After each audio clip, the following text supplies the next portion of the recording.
Anak itu memukul kayu jauh-jauh, nyaris kena preman Jabu. Jabu tanya apa dia kenal dirinya, si anak menggeleng. Saat ditanya soal Jabu, si anak bilang dia sudah mati. Jabu marah dan menyuruh orang membawa ular berbisa. Si anak mencoba kabur tapi ditahan Jabu. Jabu bertanya efek gigitan ular itu. Si anak menjawab akan mati. Lalu, dia membiarkan ular berbisa menggigitnya. Si bocah ketakutan, tapi Jabu puas. Tak lama, ularnya mati kena racun sendiri. Dia bilang dia takkan mati. Jabu punya pasukan bersenjata di sini. Penentangnya langsung ditembak mati. Bahkan pemerintah tunduk padanya. Petinggi pun menggerakkan rakyat melawan Jabu. Mendengar itu, Jabu menerobos aula dengan mobilnya. Rakyat panik berlarian, tapi Jabu terus menabrak hingga ke podium pejabat. Lalu, Jabu memperingatkan menteri utama agar tak ikut campur karena militer dan suara wilayah ini miliknya. Ini peringatan kecil agar kejadian serupa tak terulang. Tak diduga, menteri mengirim jaksa kompeten yang segera menghancurkan kekuatan Jabu dan menemukan gudang senjatanya. Jaksa itu berparade mengumumkan kebebasan rakyat. Jabu marah lalu mengirim anak buah, namun mereka tertangkap tentara. Tak menyerah, malamnya Jabu menyerbu markas pemerintah dan menembak mati semua tentara di sana. Setelah itu Jabu mendatangi jaksa dan memperingatkannya agar tidak melawan dirinya.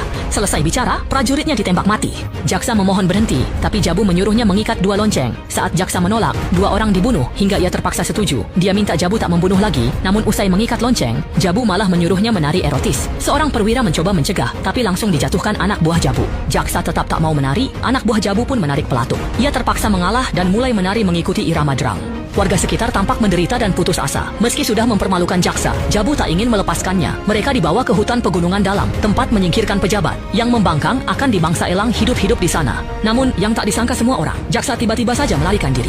Meskipun para penjaga langsung menembak, peluru-peluru itu tetap saja tidak mengenai jaksa. Di tengah hujan peluru, ia menelpon adiknya, Lam, minta tolong diselamatkan. Lalu, ia dilumpuhkan anak buah. Sebelum tertangkap, ia buru-buru kirim lokasi lalu dibawa ke eksekusi. Jabu tak mengerti kenapa ia malah menelepon adiknya. Katanya pada jaksa, hukum dan dewa tak sampai ke sini. Namun Jabu tak tahu adiknya, Lam, sudah datang meledakkan segalanya. Tapi gagal temukan jaksa dan ikut tertangkap. Demi menjaga keamanan, mereka mengikat Lam dengan 4 rantai besi. Namun ia sama sekali tidak panik, bahkan sempat menyapa jaksa.